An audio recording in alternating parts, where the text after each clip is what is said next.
Hi, I'm John. And I'm Willie. And we grow a lot of what we eat in our little urban homestead in Seattle. We have bees, we have chickens, and we have a big vegetable garden that's full of vegetables right now. It is looking good. Yeah, and it has my favorite crop that I've been waiting for, which is basil. So in today's episode, I'm going to show you how to grow basil. We're going to talk about planting it from seed and from starts, and I'm going to show you how to pinch it back so you get a bigger crop. And then we're gonna harvest some and bring it indoors and make my grandmother's pesto recipe.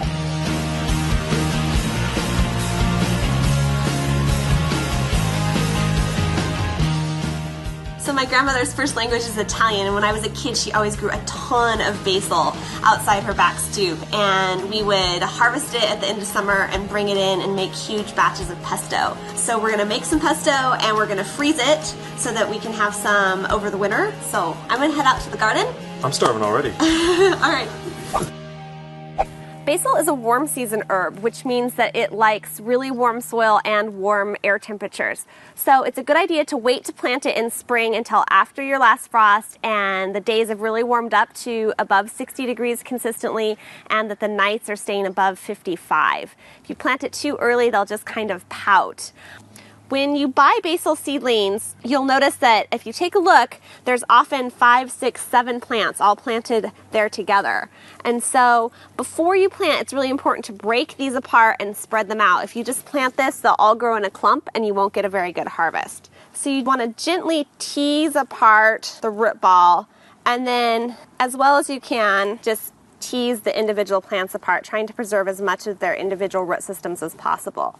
I usually plant basil seedlings kind of close together, about 6 inches apart, and then as they grow, I'll just cut out every other plant and give the remaining plants room to grow. So you just want to settle them into the soil, preserving as much of that root as possible. You can also grow basil by seed, and a great reason to grow basil from seed is that there's a ton of varieties available. So this year I'm growing red Reuben, which is a purple basil, and also Ararat, which is a purple and green basil. And right now I'm going to plant some salad leaf basil, which has really big leaves, but still has that same kind of Italian sweet basil flavor. So when you plant basil by seed, it has really tiny seeds. It's hard to get them growing in a row. So I think it's easiest to do what's called broadcast seeding. And that's where you take a pinch of seed, broadcast it over the soil, trying to distribute the seed as evenly as possible.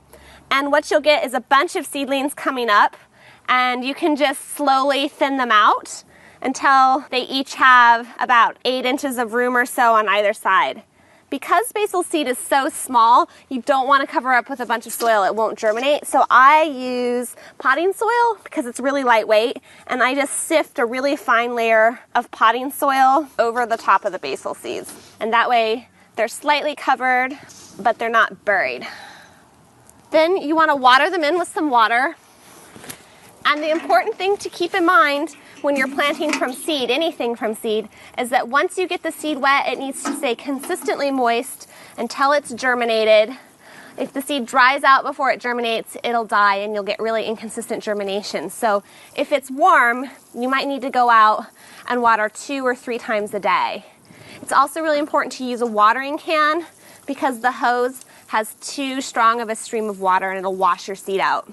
So that's kind of the basics for basil planting. Now we're going to head over to another part of the garden where I have some more basil, and I'm going to show you how to pinch it back so that you get a bigger yield and harvest. So the biggest mistake that people make when they're growing basil is they don't harvest it enough because they want, to save it all for the end. But actually harvesting frequently is the best way to improve the amount of leaves that you're going to get from one plant. So basil has what's called opposite leaves, and that means that they grow directly opposite each other in pairs, and then they switch sides up the stem as they grow. So as the plant's growing, you consistently want to pinch off one of the top leaves. The reason why you do this is there's these little leaves growing at the junction there, and if you pinch off the set of leaves right above them, that tells the plant to turn these little tiny leaves into branches, and so they'll start to grow. Also, you never want to let basil flower. When it starts to flower, it gets these kind of little stacked leaves.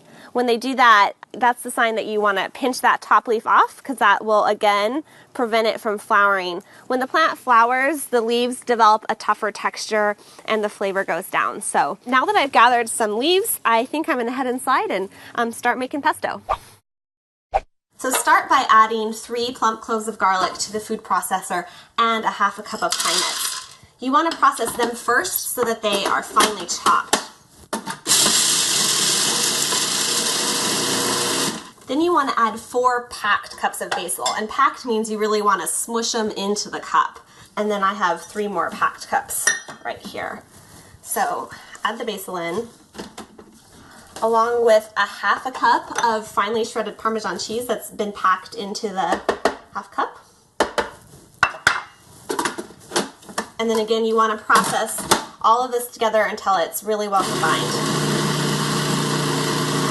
Then with the blade running, you want to pour in a half a cup of olive oil in a nice steady stream.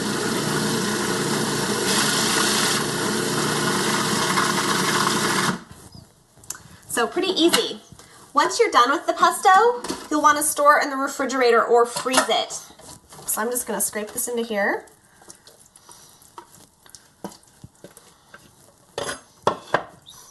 When you're storing pesto in the fridge, you want to put a piece of plastic wrap directly on the surface of this, because that'll help prevent it from turning brown. So you just actually smush it right on top before you stick it in the fridge, and then you can put a lid on top of that too.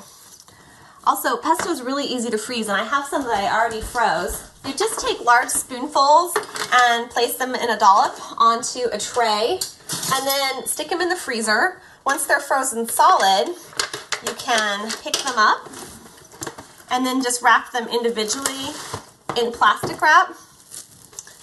Once these are all wrapped up, you can store them in a plastic container with a lid in the freezer. And so this is a great way, then you'll have pesto to use in the winter. And so I thought I'd show you one of our favorite ways to eat pesto, and that's to use it with sandwiches. So I'm gonna make a really simple sandwich here, and I'm just gonna spread some pesto onto some bread, so I'm using it as a spread. You just spread it onto the bread.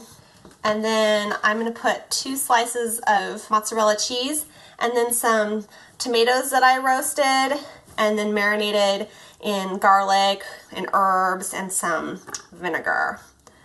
So these sandwiches are super easy to make, so delicious, a little messy to eat, but a great summer treat. Let's see what John thinks. So I put the pesto on some sandwiches. This is exciting.